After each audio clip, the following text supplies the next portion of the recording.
Silent please. हाँ इधर देखिए,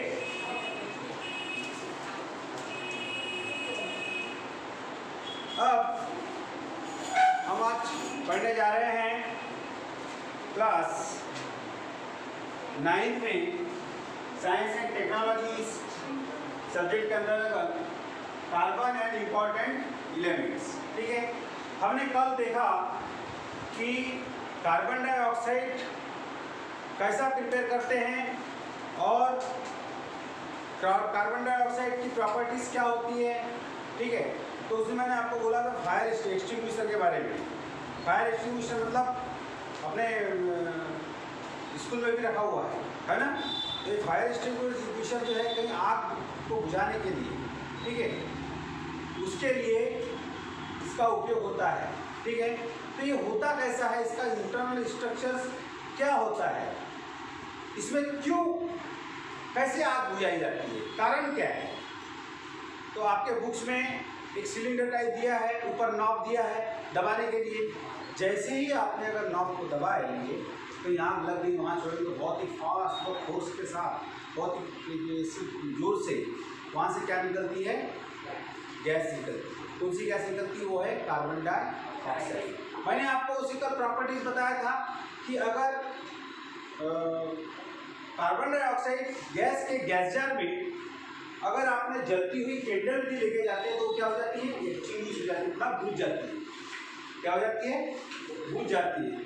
उसी प्रॉपर्टी के आधार पर ये फायर एक्सटिंग्विशर बनाया गया है। ठीक है, तो फायर एक्सटिंग्विशर में क्या होता है कि एक यहाँ पे एक कैप्सूल होता है, ये कैप्सूल दिख रहा है आपको एक, ठीक है। इसमें क्या होता है, इसका इंटरनल स्ट्रक्चर हम पढ़ रहे हैं। तो इसमें क्या होता है, कैप्सूल होता है और इस कैप्सूल के अंदर में कौन सी एसिड भरी होती है, सल्फ्यूरिक एसिड। इस कैप्सूल के अंदर में ये क्या है, नाव। पहले समझ लो क्या क्या होता है। कैप्सूल होता है, कैप्सूल के अंदर में क्या होता है, sulphuric acid, dilute sulphuric acid. और उसके जस्ट नीचे में अभी एक जो खाली जब जगह है, इसमें सोडियम बाइकार्बोनेट का पाउडर होता है। ठीक है, क्या होता है, सोडियम बाइकार्बोनेट का पाउडर होता है। और इस जैसे कहीं अगर आग लगी, हमको यूज़ करना है उसका, जैसे ही नॉब दबाएंगे तो कैप्सूल से एसिड, और एसिड मतलब कौन सी एसिड, सल्फ्यूरिक एसिड और सोडियम बाइकार्बोनेट, इन दोनों का क्या होगा, कांटेक्ट होगा। ठीक है, और जब इनका कांटेक्ट होगा तो यहाँ से इधर एक पूरी गैस बनेगी, तो यहाँ पे एक आधा होस पाइप रहेगा। कौन सा पाइप रहेगा, होस पाइप। ठीक है, इधर भी रह सकता है वो। ये क्या रहेगा, होस पाइप। होस पाइप मैंने इस होस पाइप से वो गैस निकाली जाएगी बहुत फोर्स के साथ। समझ में आई बात, बिल्कुल सरल है। नीचे में क्या रहता है कि एक सोडियम बाइकार्बोनेट का पाउडर फॉर्म में होता है और एसिड रहती है। जैसे ये नॉब तो दबाएंगे, नॉब खुलेंगी तो वो एसिड किसके टच में आएगी, सोडियम बाइकार्बोनेट के टच में आएगी। तो उसका कांटेक्ट होगा तो क्या होगी, रिएक्शंस होगा। तो रिएक्शंस होगा, कौन सी गैस बनेगी, कार्बन डाइऑक्साइड। और जहाँ पे भी आग लगी है वहाँ पे कार्बन डाइऑक्साइड छोड़ दिया जाए तो क्या होगा, पूरी आग बुझ जाएगी। समझ में आ गई बात। और carbon dioxide based on the extinguisher do not cause corrosion. ये कोरोजन इसका झिझक नहीं होती। And non conductor of electricity, non conductor of electricity, जहाँ पर अगर आग इलेक्ट्रिसिटी आग लगी हुई है तो वहाँ पर भी इसका उपयोग कर सकते हो थोड़ा बहुत बुझाने के लिए। उसके बाद में स्मॉल स्केल पे इसका उपयोग होता है, ज़्यादा इस पर नहीं। ठीक है, और is beyond the capacity of extinguish the big fire. इसमें कैपेसिटी अगर बिग फायर अगर ज़्यादा आग लगी तो उसको बुझाना मुश्किल है, कि छोटी मोटी यहाँ आग लगी है तो उसको बुझाने के काम आ जाती है। यहाँ से कार्बन डाइऑक्साइड गैस निकलेगी, कौन सी गैस निकलेगी, कार्बन डाइऑक्साइड, CO2 गैस। कौन सी गैस निकलेगी बेटा, CO2 गैस निकलेगी। तो CO2 गैस में जो है वो जलने में सहायक नहीं है, it not help to combustion. ठीक है, कंबस्शन के लिए वो मदद नहीं कर सकती, तो आग ऑटोमेटिक बुझ जाएगी। ठीक है, अब इसके बाद में देखिए, अब CO2 is filled under the pressure, और CO2 जो है यहाँ पे in modern extruder liquid and solid CO2 is filled under pressure. बहुत नए नए प्रकार के भी हायर एक्सट्रूसर आते हैं, तो वो लिक्विड और सॉलिड फॉर्म में भी कार्बन डाइऑक्साइड को जमा करते हैं। ठीक है, कुछ बहुत अभी मॉडर्न जो आ रहे हैं उसमें ये सब ये सिस्टम नहीं होता, ये चुना हो गया, ये कैसा हो गया, ओल्ड हो गया। लेकिन अब जो कुछ नए मॉडर्न जो आ रहे हैं तो उसमें क्या हो रहा है कि दोनों प्रकार से, मतलब सॉलिड और लिक्विड फॉर्म का कार्बन डाइऑक्साइड प्रेशर के साथ में उस हायर एक्सट्रूशन में रख दिया जाता है। ठीक है, तो इसके बाद में अब इसमें इधर देखिए, इसका यूज चाहिए, इसमें कौन सा केमिकल रिएक्शंस हुआ है, रिएक्शन भी देखना पड़ेगा ना अपने को। देखिए हमने क्या लिए, सोडियम बाइकार्बोनेट, तो NaHCO3 किस, और दूसरी कौन सी हमने क्या लिया, और क्या कौन सी एसिड ली है, सल्फ्यूरिक एसिड। तो सल्फ्यूरिक एसिड का फार्मूला है H2SO4। ठीक है, अब उसके बाद में यहाँ पे जो बनेगा sodium sulphate Na2SO4 plus water and carbon dioxide plus water and CO2 gas. ठीक है, बन गया, बना कि नहीं। तो इस प्रकार से इसको बैलेंस करना पड़ेगा, रिएक्शन बैलेंस करने के लिए बैलेंस करना हम दसवीं में सिखाएंगे। ठीक है, कैसे लिखना, आपको कैसे लिखे, यानी इसका कैसा है, तो चारों तरफ के जो एटम्स है वो कैसे होना चाहिए, नंबर ऑफ एटम, दोनों तरफ के नंबर ऑफ एटम्स कैसे होना चाहिए, सेम होना चाहिए, तब वो बैलेंस केमिकल इक्वेशंस होता है। आप दसवीं, हम लोग आपको दसवीं क्लास में पढ़ाएंगे। ठीक है, अब उसके बाद में यहाँ तक समझ में आ गया बात, हाँ, कि इसमें एक नॉब होती, क्या होता है इसमें नॉब होती है, और नॉब होने के नॉब को इसे दबाएंगे तो सीधा सल्फ्यूरिक एसिड के टच में क्या आएगा, सोडियम बाइकार्बोनेट, और उसमें क्या होगा, एक रिएक्शन होगा, और रिएक्शन होने के बाद में Na2SO4 बनेगा, पानी बनेगा, कार्बन डाइऑक्साइड गैस बाहर निकलेगी, मतलब आग बुझाने का काम करेगी। समझ में आ गई, कोई प्रॉब्लम नहीं। अब इसके बाद में देखते हैं मीथेन के बारे में। Methane is the first member of hydrocarbon. Hydrocarbon हमने आपको पढ़ा दिए हैं, किसको बोलते हैं, जिसमें हाइड्रोजन और कार्बन होता है उसको हम क्या कहते हैं, हाइड्रोकार्बन। तो हाइड्रोकार्बन का फर्स्ट मेंबर जो है वो है मीथेन। मीथेन, मीथेन के बारे में पढ़ेंगे, मीथेन। ठीक है, अब ये मीथेन जो है, मीथेन का मॉलिक्यूलर फार्मूला है CH4। ठीक है, तो इसका स्ट्रक्चर फार्मूला कैसा होगा, इसके पहले बता चुके हैं हम आपको, इधर एक हाइड्रोजन, इधर एक हाइड्रोजन, यहाँ एक हाइड्रोजन, ये इसका स्ट्रक्चर फार्मूला। ठीक है, इसके बारे में, मीथेन के बारे में बात कर रहे हैं। और इसके बाद में देखें, मीथेन आकर्ष नेचुरली, ये नेचर में मिलता है, तो कितना परसेंट मिलता है, नियर अबाउट 87%। आपको पढ़ के ख्याल में रखना है बस प्रॉपर्टी। ठीक है, इसमें पढ़ के ख्याल में रखना है। ठीक है, उसके बाद में अब ये दूसरे बाद में क्या होता है, decomposition of organic matter in absence of air, that is जो इन अब्सेंस डिकम्पोजिशन होता है किसका, ऑर्गेनिक मैटर का। ठीक है, और जिसके कारण क्या निकलती है, मीथेन गैस निकलती है। ठीक है, तो ऑर्गेनिक मैटर का डिकम्पोजिशन कैसा होता है, और एरोबिक रेस्पिरेशन होता है उसको, और एरोबिक होता है। एरोबिक मतलब जो रेस्पिरेशन ऑक्सीजन की ऑब्सेंटी में होता है उसको अनएरोबिक रेस्पिरेशन कहते हैं। तो ये अनएरोबिक रेस्पिरेशन होने से वहाँ से कौन सी गैस निकलती है, मीथेन गैस। ठीक है, और मीथेन गैस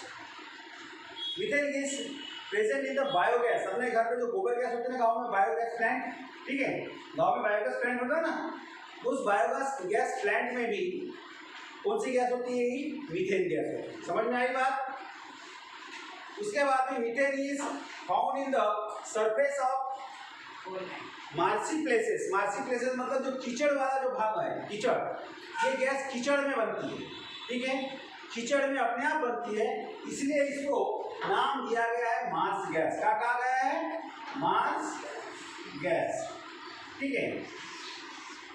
अगर आपको क्वेश्चन पूछा जाए give scientific reason methane is marsh gas, तो आपका जवाब क्या रहेगा? तो methane is found at the surface of marshy places which why it is also called marsh gas, इसलिए उसको मार्स गैस कहा जाता है। ठीक है।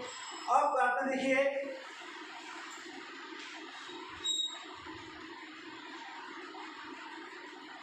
दूध एक तरीके से और बना सकते हैं on heating the mixture of hydrogen and carbon monoxide gas, ये 30 डिग्री सेल्सियस पे, अगर इसको 300 डिग्री सेल्सियस पे अगर इसको गर्म करते हैं in presence of nickel. Nickel क्या है? कैटेलिस्ट का काम करेगा। आर्टिकल क्लास में बताया हमने कैटेलिस्ट किसे कहते हैं। ठीक है। तो उससे भी मीथेन गैस होता है। अब fractional distillation of natural gas gives fractional distillation of natural gas में वहाँ पर भी मीथेन गैस बन जाती है। ठीक है। अब इसके बाद में देखते हैं properties of methane. Properties of methane आपको जब हमने आपको देखे है ना, और देखेंगे प्रॉपर्टीज ऑफ मीथेन। इसकी प्रॉपर्टीज क्या है? ठीक है। मीथेन गैस की प्रॉपर्टीज क्या है? तो melting point of methane gas is -182 degree Celsius. ठीक है। मेल्टिंग पॉइंट मतलब जिसपे मेल्ट होती है, और बॉइलिंग पॉइंट जो है उसकी 161.5 182.5 है -161.5 डिग्री सेल्सियस। ये क्या हो गया इसका? ये मेल्टिंग पॉइंट हो गया एमपी, और ये हो गया इसका बीटी मतलब बॉइलिंग पॉइंट। समझ में आ गई बात? उसके बाद में इट इज कलरलेस गैस, इसमें किसी प्रकार का कलर नहीं होता। इट इज ये गैस कैसी है? कलरलेस, मतलब कोई रंग हरा पीला लाल गुलाबी काला पीला ऐसा कोई भी रंग इसमें नहीं होता है। ठीक है। तो उसके बाद में density of methane gas is less than water. Water की डेंसिटी से इसकी डेंसिटी कैसी होती है? कम होती है। फिर methane is sparing insoluble in water, यानी बहुत कम प्रमाण में स्पेरिंगली मतलब बहुत कम प्रमाण में वाटर में सोलूबल है, और highly soluble in organic solvent. Organic like gasoline ether alcohol, ये जो ऑर्गेनिक सॉल्वेंट है इन सॉल्वेंट में बहुत ज़्यादा पैमाने पर ये गैस कैसी होती है? सोलूबल है, मतलब घुल जाती है। ठीक है। सॉल्युबिलिटी। ठीक है। अब मीथेन इज गैसोस्टेटिक रूम टेम्परेचर। अपने रूम टेम्परेचर में भी है, तो कौन सी स्टेट पे रहेगा? उस स्टेट पे रहेगा वो गैसियस स्टेट में, है ना। पदार्थ की अवस्था की होती है ना, तो उसमें से ये गैसेस फॉर्म में रूम टेम्परेचर पे रह सकता है। ठीक है। अब chemical properties of reaction of methane. अभी तक हमने फिजिकल प्रॉपर्टीज पढ़े, वाली कौन सी प्रॉपर्टीज थी? है फिजिकल प्रॉपर्टीज पढ़े हमने। इसके बाद में देखेंगे केमिकल प्रॉपर्टीज ऑफ मीथेन।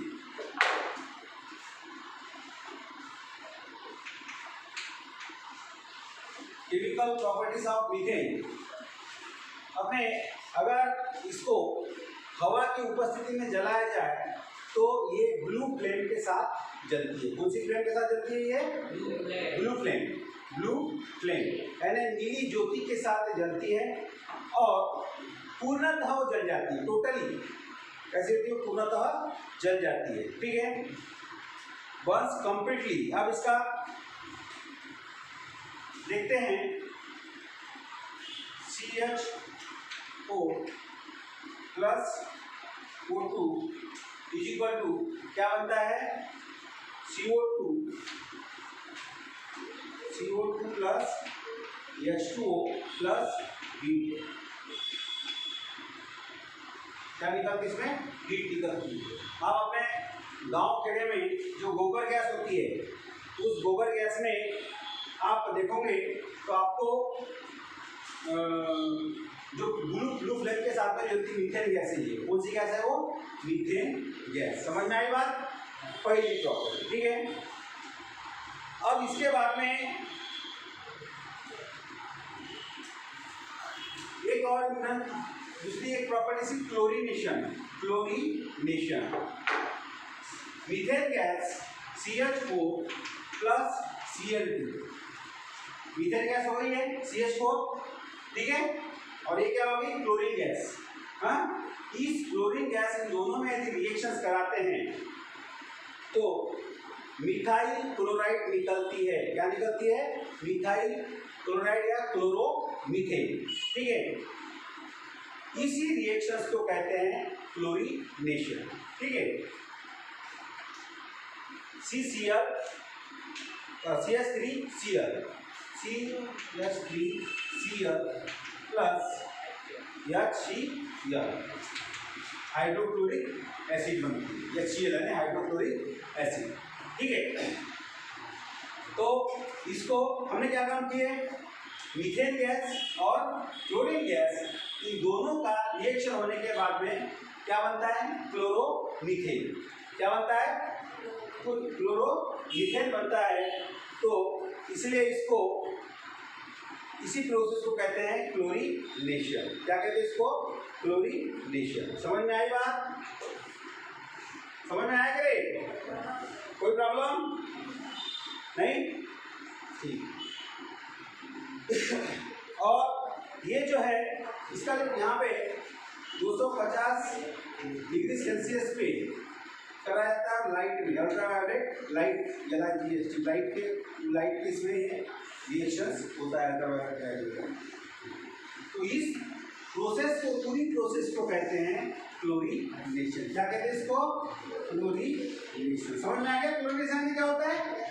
हाँ, मीथेन गैस और क्लोरीन गैस, इन दोनों का रिएक्शन करने के बाद में क्लोरोमीथेन बनती है, तो उसको बोलते हैं क्लोरोमीथेन है, मिथाइल क्लोराइड कहते हैं उसको। ये बनता है, और ये कब बनता है? 250 डिग्री सेल्सियस तापमान पे, टेम्परेचर पे, और अल्ट्रावायलेट रेट पे, लाइट, ठीक है। उसके बाद में देखते हैं यूजेस ऑफ मीथेन।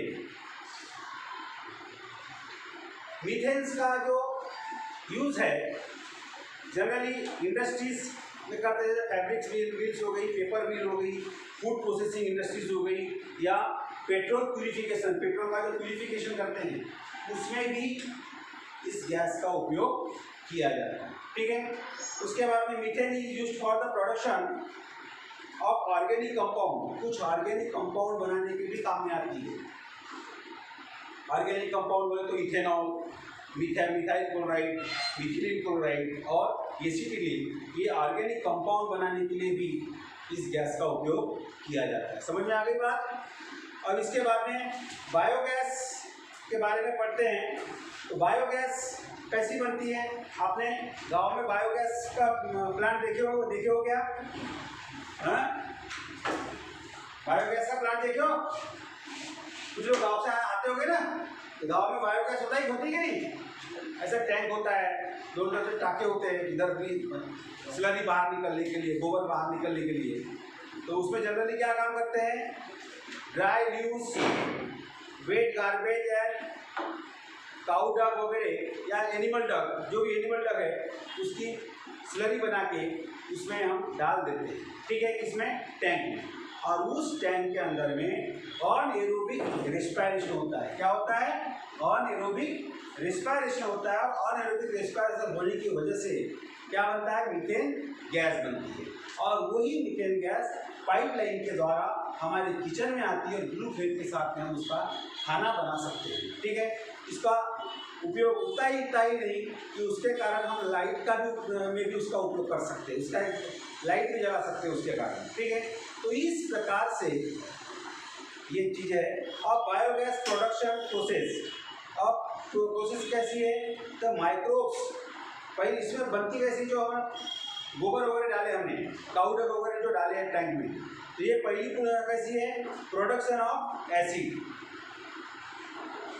सबसे पहले उस बायोडिग्रेडेबल जो मटेरियल्स है, लीव्स हो गई या काउ डंग हो गया, एनिमल डंग हो गया, ये इसकी स्लरी में क्या होता है, माइक्रो ऑर्गेनिजम्स उसके ऊपर रिएक्शन करते हैं, जिसके कारण क्या बनती है, ऑर्गेनिक एसिड बनती है, ठीक है। और फिर वो organic acid react on the organic acid to produce, उसके बाद में ऑर्गेनिक एसिड का जो मेथोजेनिक बैक्टीरिया, एक मेथोजेनिक बैक्टीरिया होता है, वो मेथोजेनिक बैक्टीरिया उसके ऊपर रिएक्ट करता है, जिसके कारण क्या बनती है, मीथेन गैस बनती है। तो गोबर गैस में मीथेन गैस का उपयोग, मतलब मीथेन गैस बनती है जिसका हम उपयोग किचन में कर सकते हैं। समझ में आई बात? पूरा चैप्टर समझ में आ गया आपको ये? तो इस प्रकार से ये पूरा का पूरा चैप्टर क्लोज हो गया है। इसके बाद में नेक्स्ट चैप्टर हम पढ़ेंगे सब्सटेंसेस इन कॉमन यूज, ठीक है। कोई प्रॉब्लम है किसी को?